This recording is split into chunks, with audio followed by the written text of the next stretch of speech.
Imagine a civilization at the absolute peak of its power.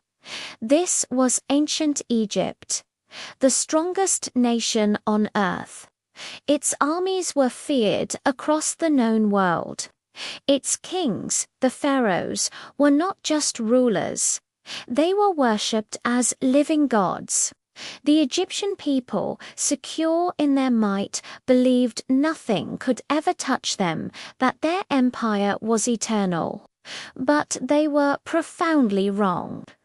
For over 400 years, another people lived among them, not as citizens, but as slaves, the Israelites. Day after day, their cries of suffering rose to the heavens, a desperate plea for freedom from bondage.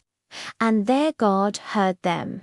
He chose a man, a shepherd named Moses, who had been raised in the very palace of Pharaoh. God sent Moses back to the heart of Egyptian power with a single audacious command for the king: "Let my people go." Pharaoh, the god-king, just laughed. Why would he, the most powerful man alive, listen to a lowly shepherd and his unseen God to contest, not just between two men, but between the gods of Egypt and the God of the slaves?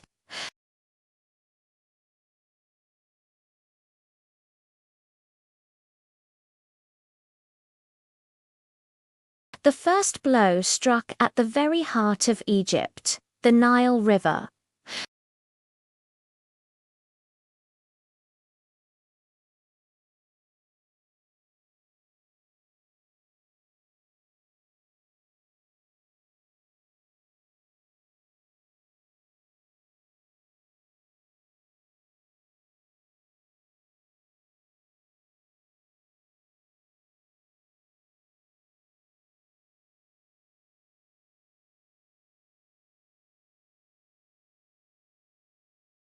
Out its most vital resource, a terrifying omen of what was to come.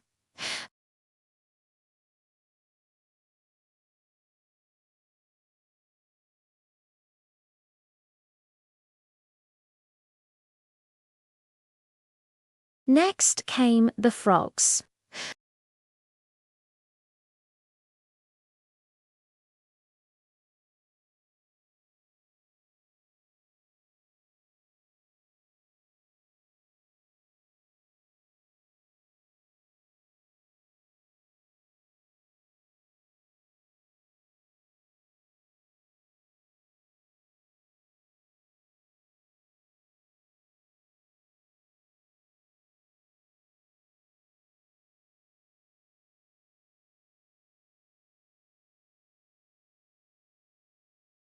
But as soon as the frogs died, leaving stinking piles across the land, Pharaoh went back on his word.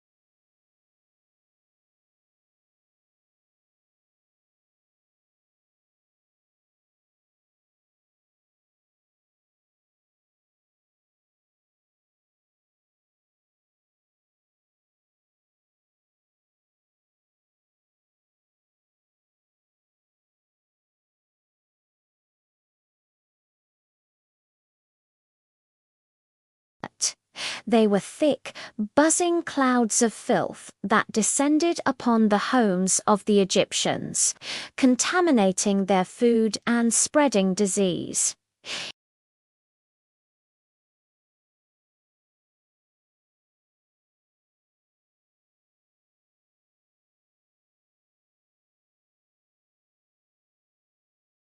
God was drawing a clear line in the sand, showing Pharaoh that he had the power to protect his own people while afflicting his enemies. Still, Pharaoh's heart grew harder.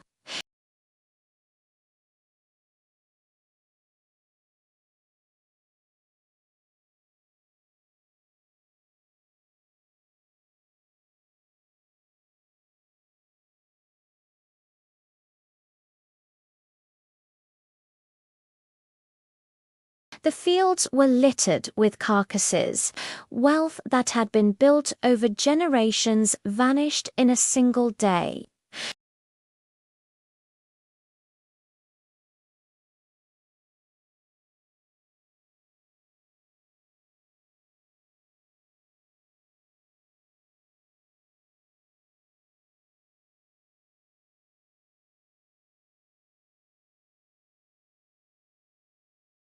He sent investigators. They confirmed the report, but he still would not yield.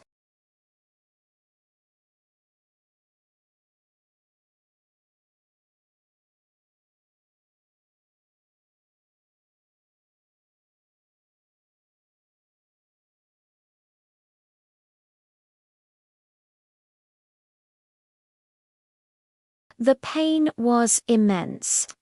Even Pharaoh's magicians, who had tried to stand against Moses, were so afflicted they couldn't even appear before him.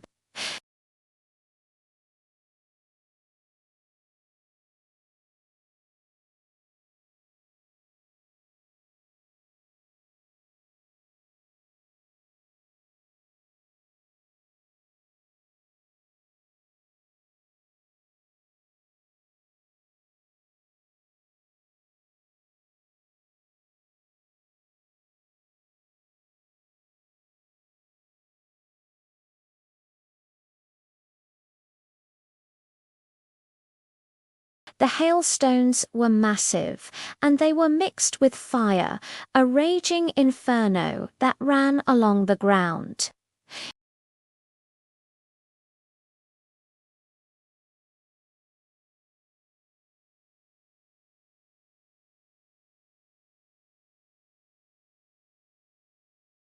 It was an oasis of calm in a world of chaos. Terrified, Pharaoh summoned Moses, admitted his sin, and begged for the storm to stop. But the moment the sky cleared, his heart hardened once more.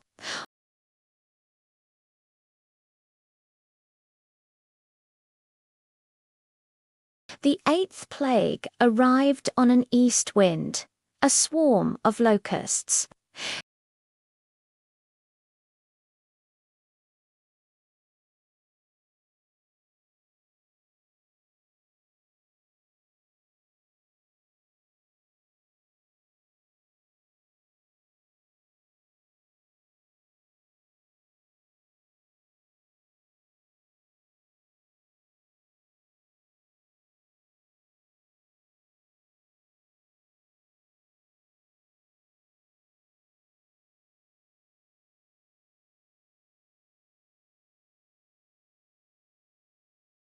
For 3 days, a thick, suffocating darkness fell over all of Egypt. It was a darkness that could be felt, a tangible gloom that no candle or torch could penetrate.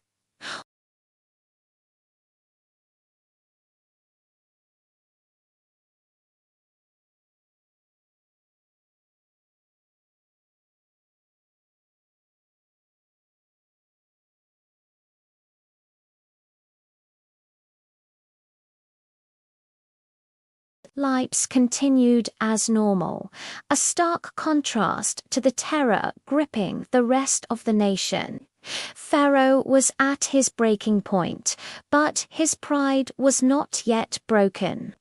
He made one last desperate attempt to negotiate, telling Moses the people could go, but they had to leave their livestock behind.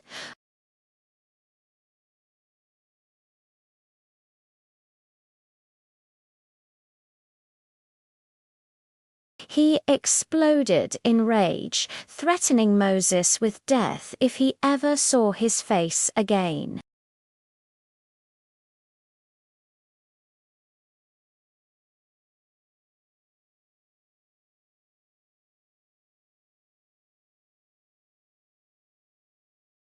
The 10th and final plague. God instructed the Israelites to prepare. Each family was to take a perfect, unblemished lamb.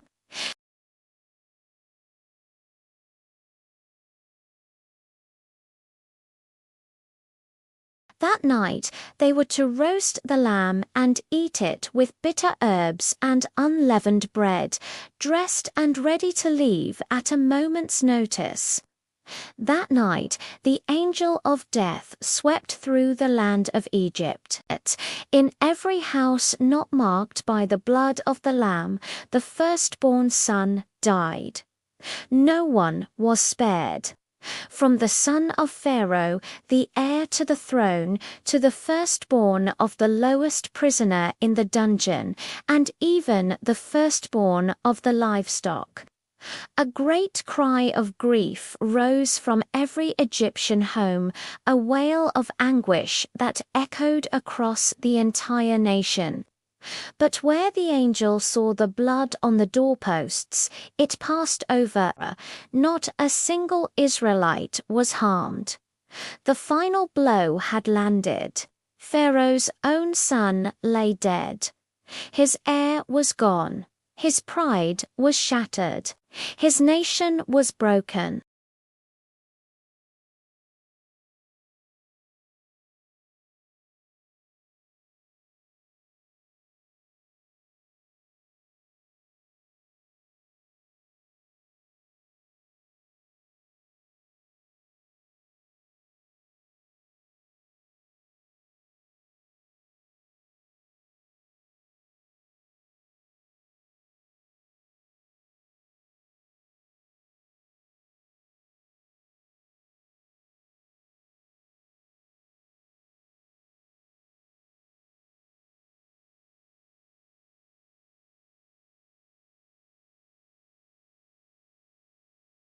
They were leaving slavery behind forever, marching toward a new destiny as a free people.